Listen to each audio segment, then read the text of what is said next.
A parent's #1 job is to protect their child from the unimaginable. That's why this next story is so horrifying. In 1991, Brryan Jackson was born into a volatile relationship between his mother and father. His father, working as a blood technician at a local hospital, was mostly absent from his early life and was reportedly very physically abusive towards Brryan's mother. When Brryan was 11 months old, he was hospitalized for an asthma attack. He was treated and about to be released, but what happened next was unimaginable. And all of a sudden, there's a knock on the door, and my father walks in, and he brings his lab coat with him. But as my mother left the room, he took out HIV tainted blood from his lab coat and intentionally injected me with the HIV virus, hoping I would die off and he wouldn't have to pay child support. When I was 5 years old, I got really sick. My body began to break down, and no one knew what was wrong with me. They tested me for HIV, and I was diagnosed with full-blown AIDS. My father was sentenced to life in prison. The doctors told my mom she needs to make funeral arrangements. I was given 5 months to live. They put me on 23 oral medications, 3 IV antibiotics, 2 injections daily. One of the medications that I was on made me lose my hearing. I've had to deal with the bullying. I was left out of birthday parties. My own peers called me names like AIDS boy because I was getting jumped in the locker room. Truth is, I was just like so angry at the world, angry at my dad, and I just didn't know how to deal with it.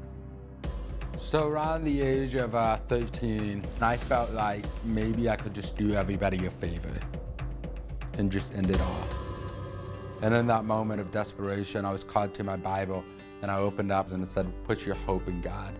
And that word hope stuck out to me. And I realized that I want to start making a difference. I have a past, I have a story, and it's a story of hope, and that's what I can offer to the world.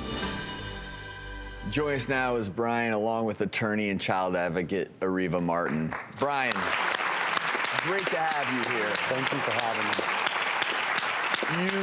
You've been through so much, truly unimaginable. How's your health today?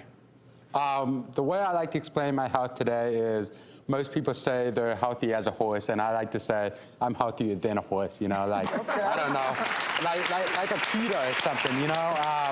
But as of today, HIV-wise, I'm what they call undetectable, where my viral load has been sustained and my T-cell count is above average, giving me a 0% to low % chance of passing on the virus, which gives me hope someday that I can be a daddy myself. And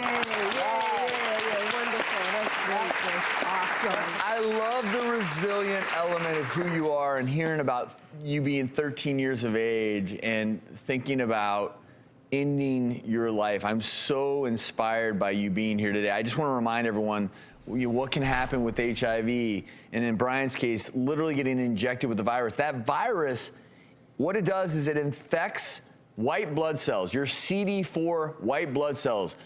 It can destroy those, and when those cells get destroyed, your body cannot fight off infection, which can then lead to AIDS.